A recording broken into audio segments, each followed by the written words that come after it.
Welcome to Inside Edition to discuss national, regional and international issues in depth. The Kingdom of Bahrain is one of the leading countries that paid attention to the significance of tolerance, dialogue and coexistence among all members of the community in preserving social unity and solidarity. Such approaches paved the way for the creation of cooperative and harmonious societies despite their cultural, religious, ethnic and linguistic diversities. Bahrain enjoys a very unique social susceptibility to host this kind of diversity, and this is reflected in the existence of mosques, churches, synagogues, temples, religious groups, and civil society organizations.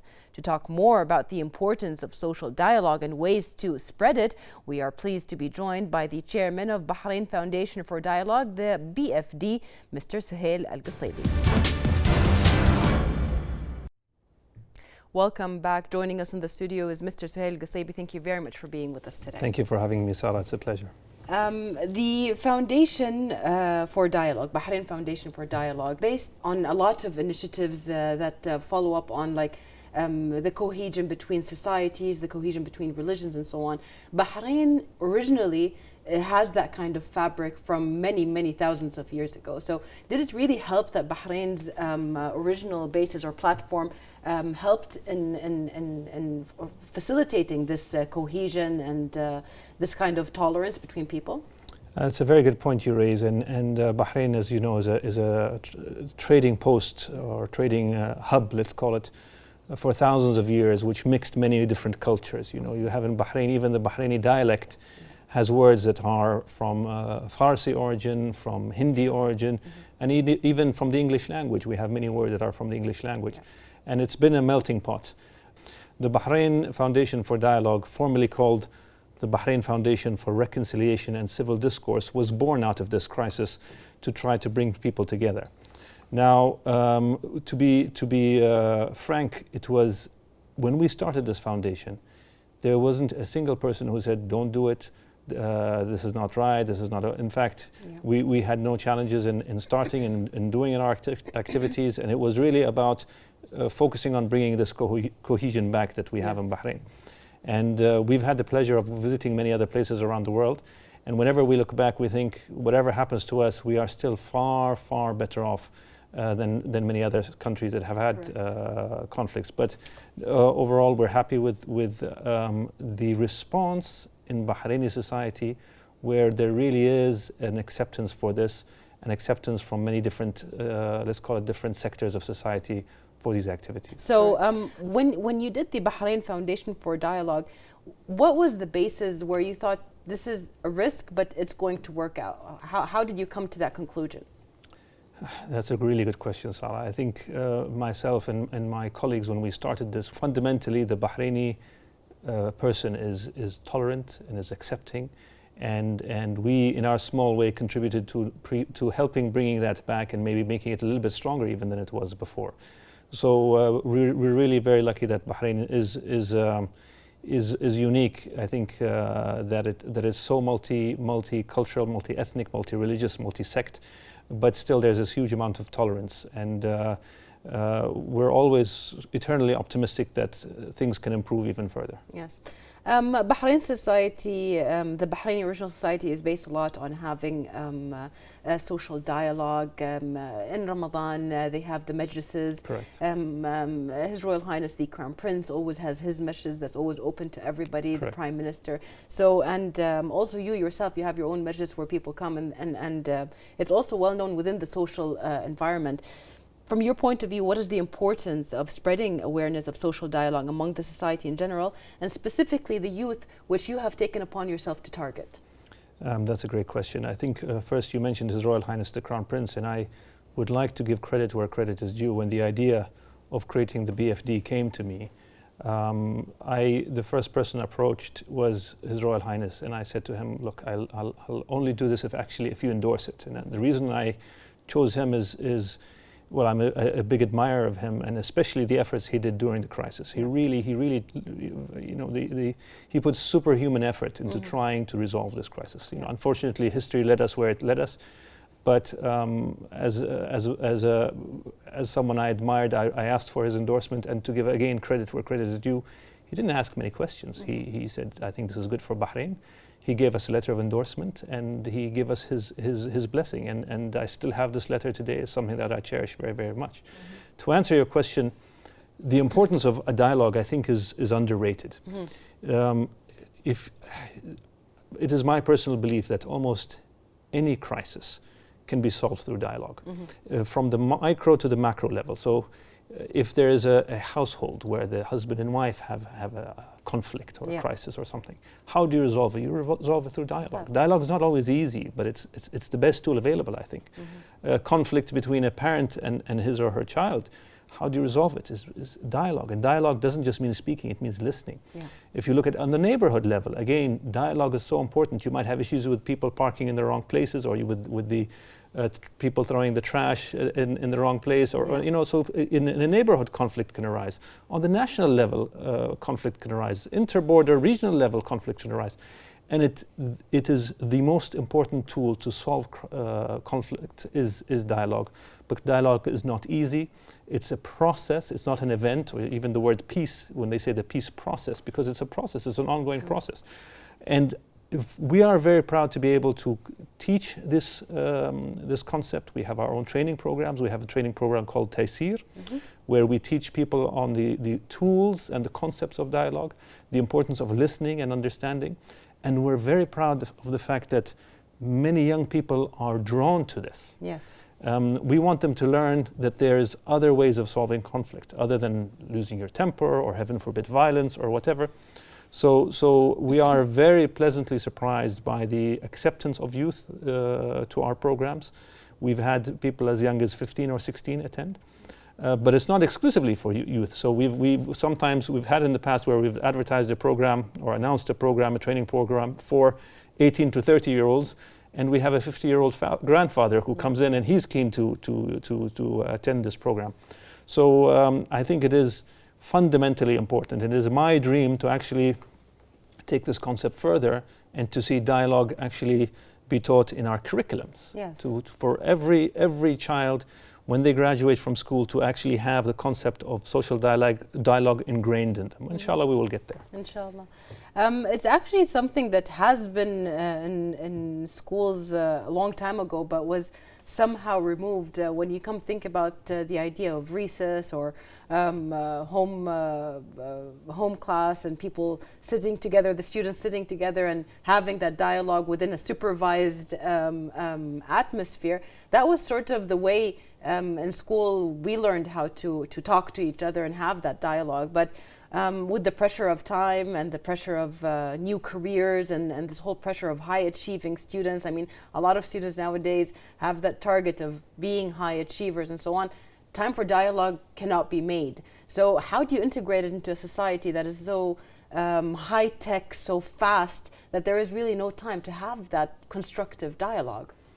Sarah, there's a lot you said in that sentence, so I'll try to unpack that in as best as I can. I think one, if we talk about the advent of technology and you know it grabbing people's attention, we have to recognize that this is part of how society operates now, and we can either avoid it or be part of it. So I think you need to be part of that and use whatever technology is available currently.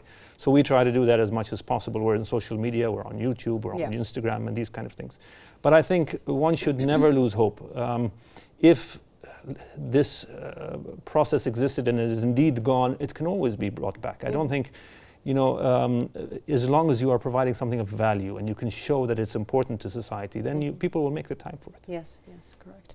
Well, the Bahrain Foundation for Dialogue has various creative initiatives to promote civil dialogue, especially those which involve training and practical learning, as you have mentioned.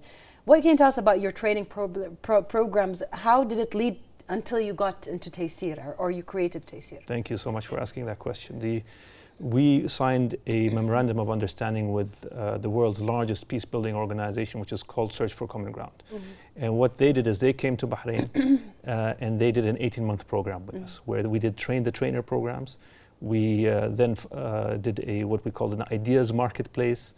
And then we did a civil dialogue conference. We funded certain initiatives, and we took the best that we could from Search for Common Ground. And what we did is we took the content and we Bahrainized it. And we managed to take those trainers and let's call it upgrade their levels and their skill levels. And then what we did is we took the best of this program and created the Taysir program. So Taysir program has several stages. The first stage is to train batches of students in social dialogue and civil dialogue.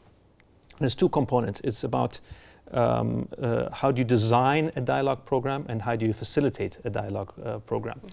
And so we did, and what we were so pleasantly surprised is that demand far exceeded supply. We sold out, we didn't even sell it because we do it for free, but I mean, we booked, overbooked within days. We thought it would take us a couple of weeks, and we I think budgeted for about 50 something people, and we registered over 85 or 86 people. Wonderful. So we've now trained those 3 batches. We're done with those. And the next phase was to have an ideas marketplace. And Sarah, if you've ever seen a startup pitching session where startup entrepreneurs pitch their ideas where they get funding, it was very, very similar to this. So the graduates of the program would pitch a panel of judges for a civil dialogue initiative where they ask funding for that. So we did this about a couple of weeks ago. We had a panel of judges and we chose 6 programs to support, various different programs in Bahrain. To support them from a logistical perspective and from a financial perspective. We are now in the phase of implementing those dialogue initiatives, and then we plan to have a civil dialogue conference early in the new year, inshallah. So this Taysir program is about a 7 or 8 month program, and then we plan to refine it and improve it as we go along. And by God's grace, the acceptance of it has been really, really good, and also the echoes have gone even beyond the borders of Bahrain. So we're very, very happy about that. That's wonderful. Mr. Sahil, one of the things that a lot of people think about when they hear social dialogue and so on, they think of regular people just walking around and talking to each other, but in reality awareness could be spread through specialties. Like for instance, you talk about teachers who spread it to their students, you talk about nurses who spread it to their patients, doctors who spread it further on. Do you see in the future anywhere where you basically make more of a dedicated approach to specialties as per, like for instance, the medical staff that talk to workers that come to the hospitals, or for instance, teachers that teach international students, or they teach Bahraini students and so on? Is there something where you feel Taysir can even evolve more when it comes to that? We feel that it's better to have a generalist approach and to let the participants who have learned the tools and the skills apply it in their areas. So we've had people from different societies come to Bahrain. So we had people from the Cancer Society come to Bahrain.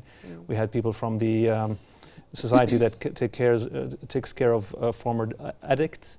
We had and various other societies that have come and joined us. So they are taking these skills and taking them back to their workplaces or their societies. I think it is up to the participants to then specialize. But if we try to hyper-specialize, I believe we will take a value away. So the approach is working for us now, really, where you teach the basics and then let the participants decide where to apply it. Perfect. Well, media is a very big part of awareness and of even the Taysir program's success. So in contributing to education, the audience about the importance of social dialogue, how do you value current global efforts in this regard, and when it comes to media spreading the message of coexistence and tolerance? So when it comes to the global media, it's very complex. Media is not what it used to be. So there was a time where you would turn on the news, there was 1 or 2 local channels, and everybody at 5 p.m. or 8 p.m. or whatever, depending on the country, would watch the same news, right? Now the news is fragmented, where you have a lot of ideological channels. You have it around the world, and you have it especially in the region, where it's no longer about the news, it's about ideologifying the news, if that's even a correct word. And the news or the media outlets that are neutral seem to be rare and few. So we are definitely in very interesting times.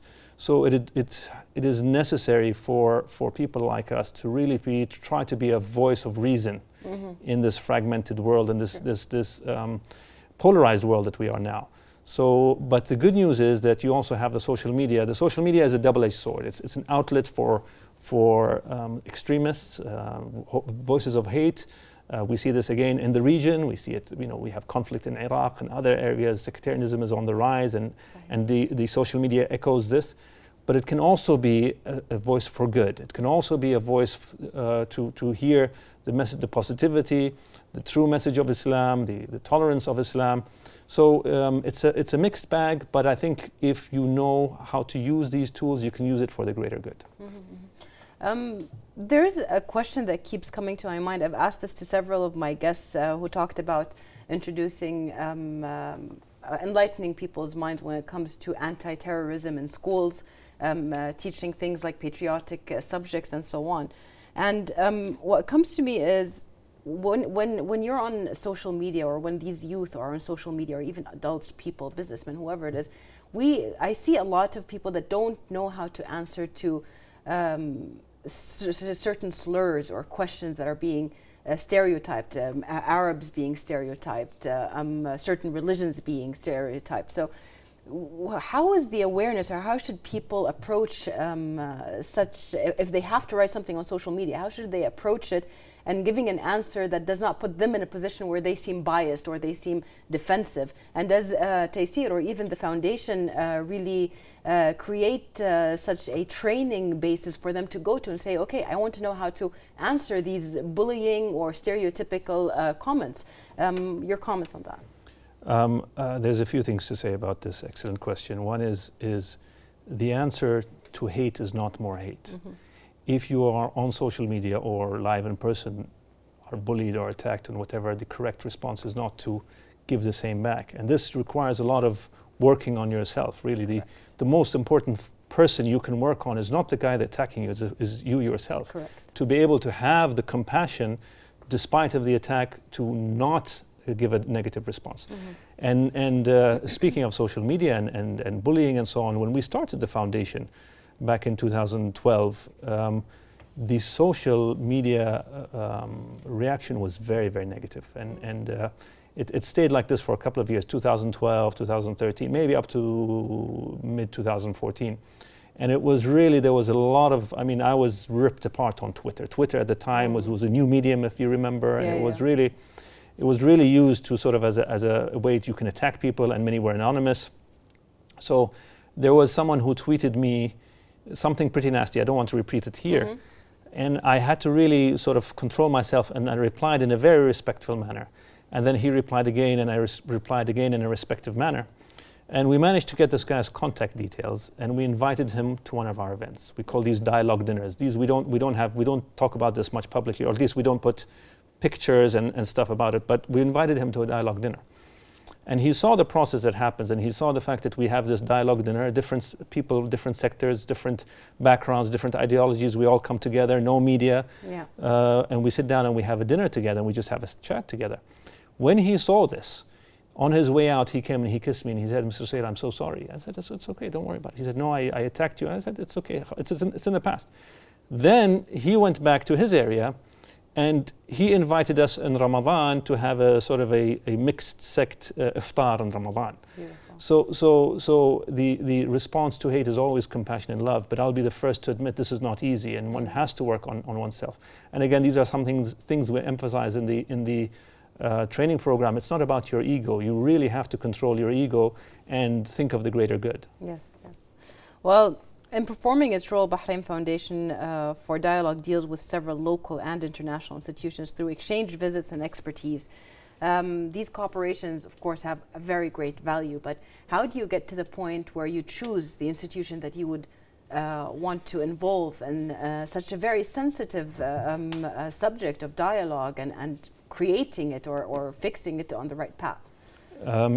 It's interesting. I mean, when we started, myself and my colleagues, we didn't really know what we were doing. You know, I'm an entrepreneur, so entrepreneurs generally do and then figure things out as they go along. You know, and that's exactly what we did with the Bahrain Foundation for Dialogue.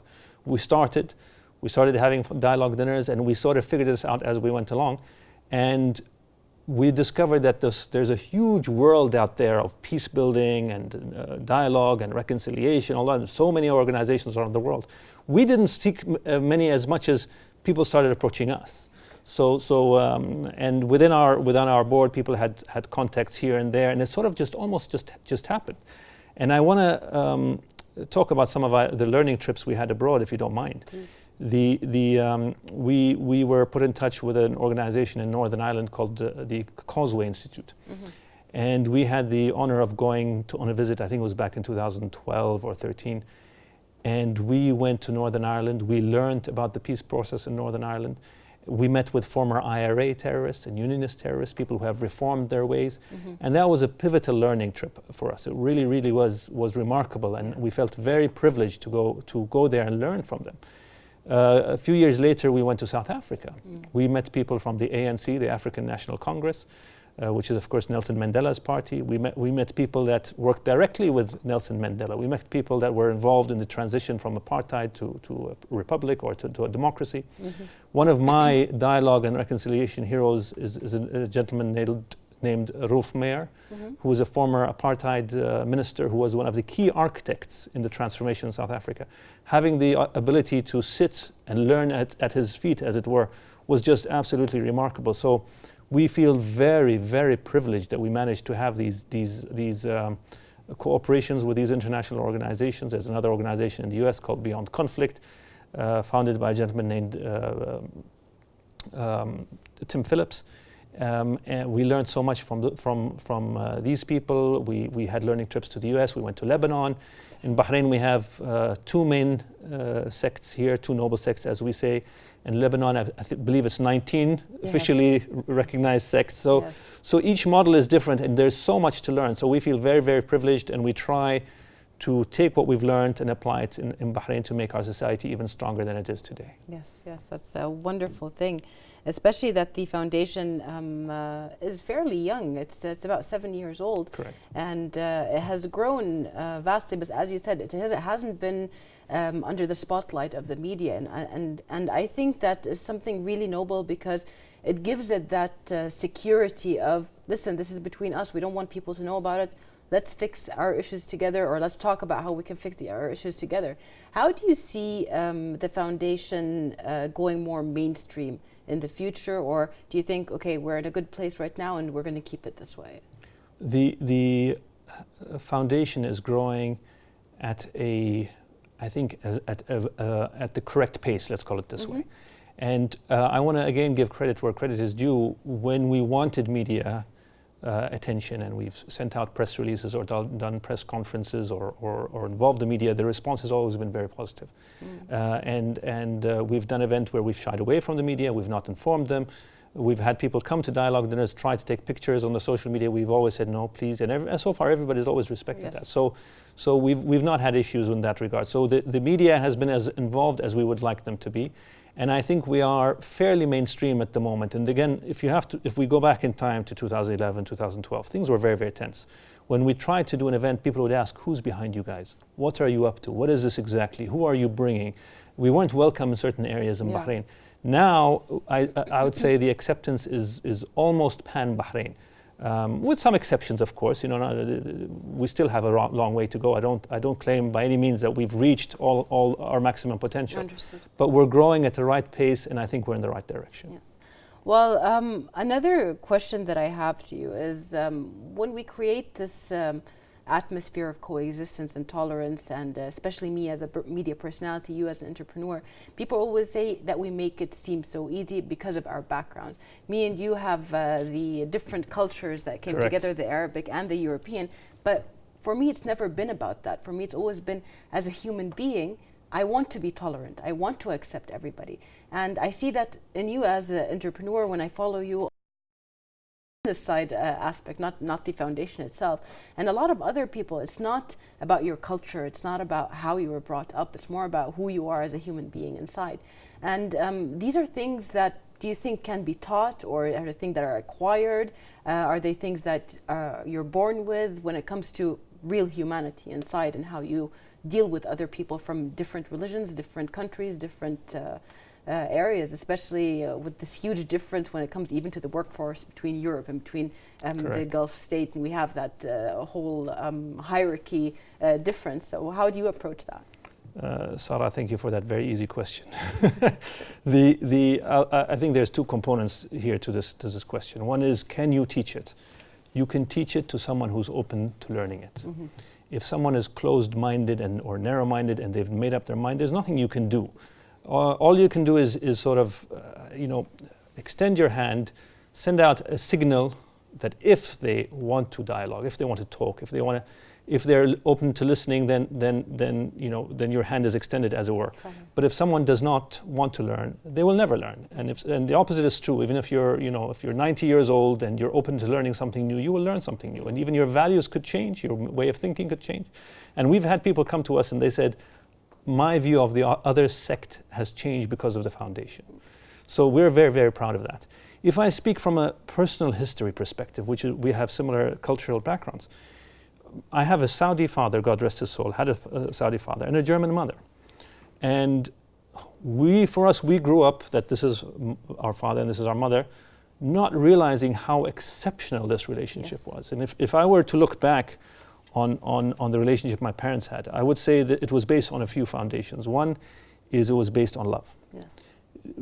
Despite cultural and religious differences. It was based on mutual respect.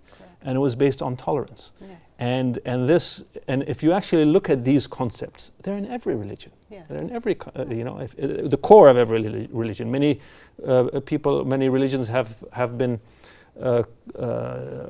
changed and subverted, but due to the actions of individuals, not the religion, the core of the religion. So most religions around the world, despite of that, have these core values in place.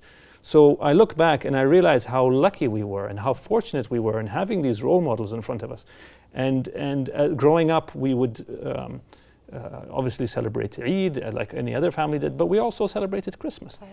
And I admire how, again, looking back for us, this was normal, but I have to admire how my father never said this is wrong. This is he felt that his children should experience this.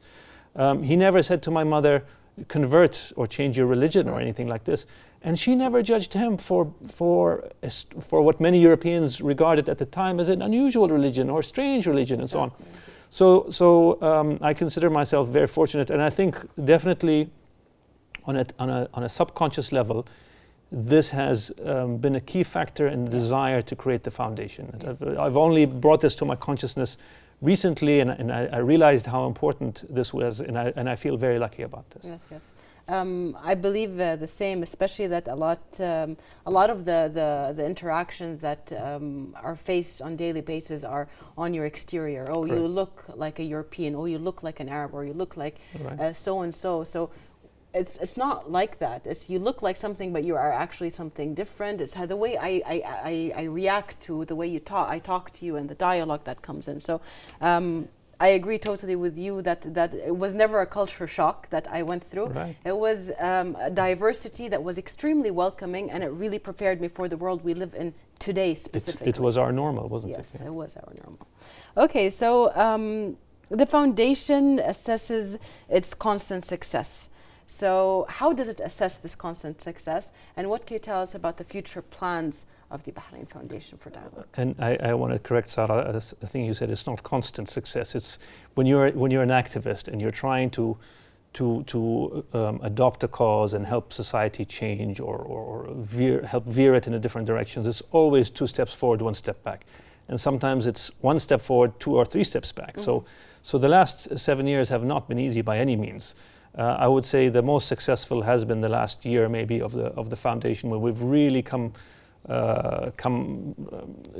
we've made a big leap, as it were, in our impact, in our recognition, and all that. So it certainly wasn't constant, but I'm grateful nonetheless, no doubt. There's a few things we do to measure our success, and it's important to note in this field it is very hard to measure success. It's hard to quantify it. Yeah.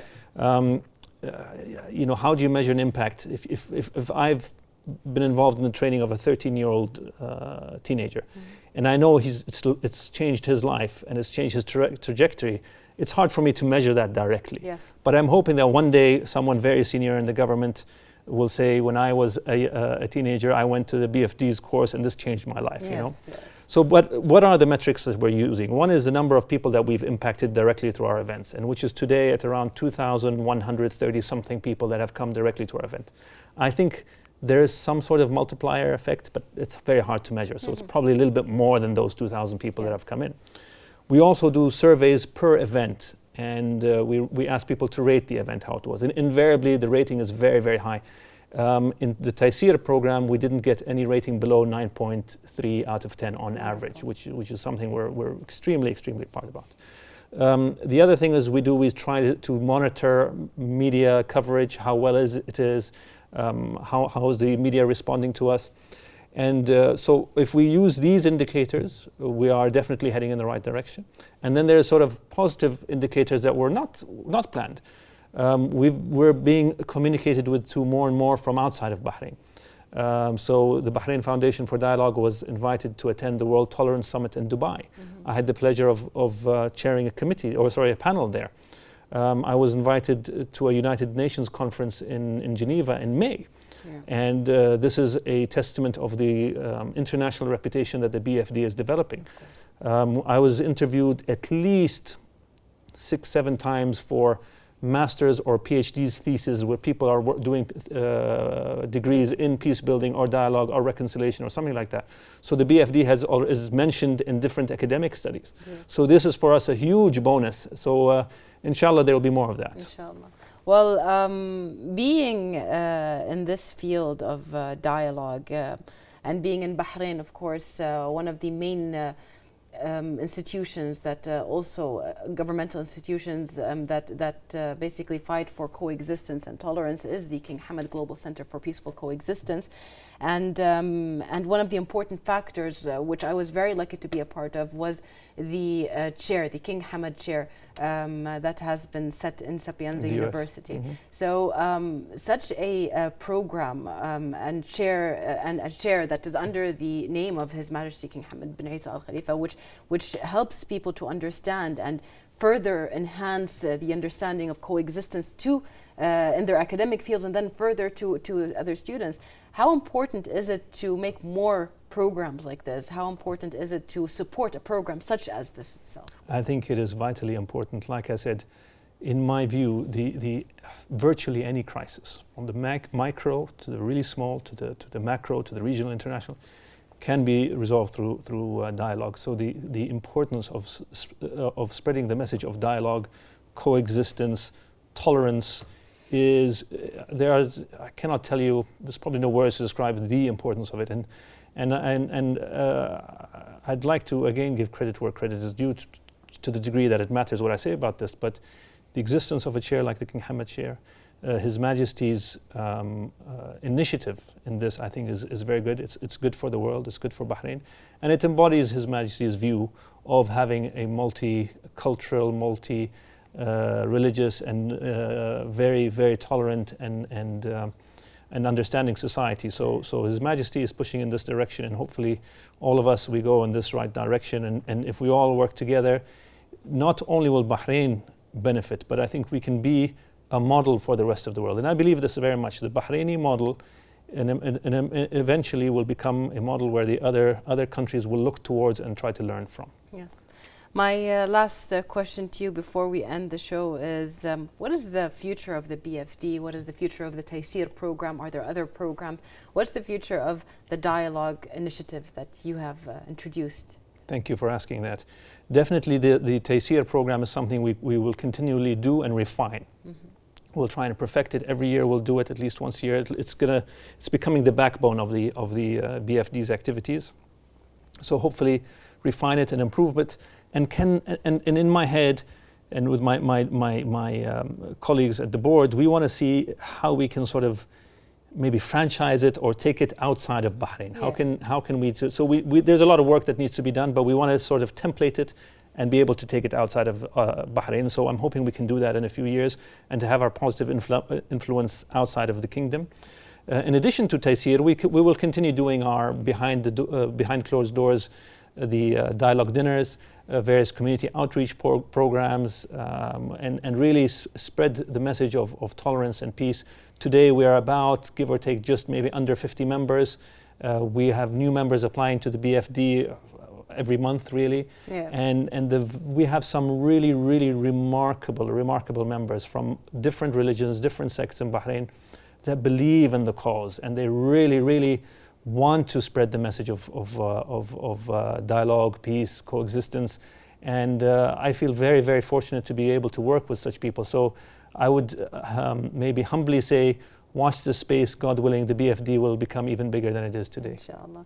And the people that do want to apply or become members with the BFD, they have, of course, the website of the BFD that they can go to. They also have an Instagram account. Correct. Anything like specific, if they want to research like future events that you have and so on?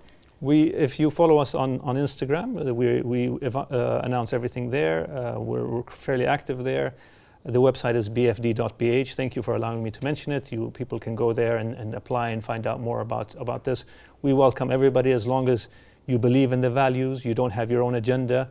We welcome everybody who believes in the cause. Perfect. Thank you so much. Thank you For today's interview and for giving us all of this information. Thank we you. hope that we can get more information in the future, and we thank you, dear viewers, for watching us, and see you next week in another episode of Inside Edition.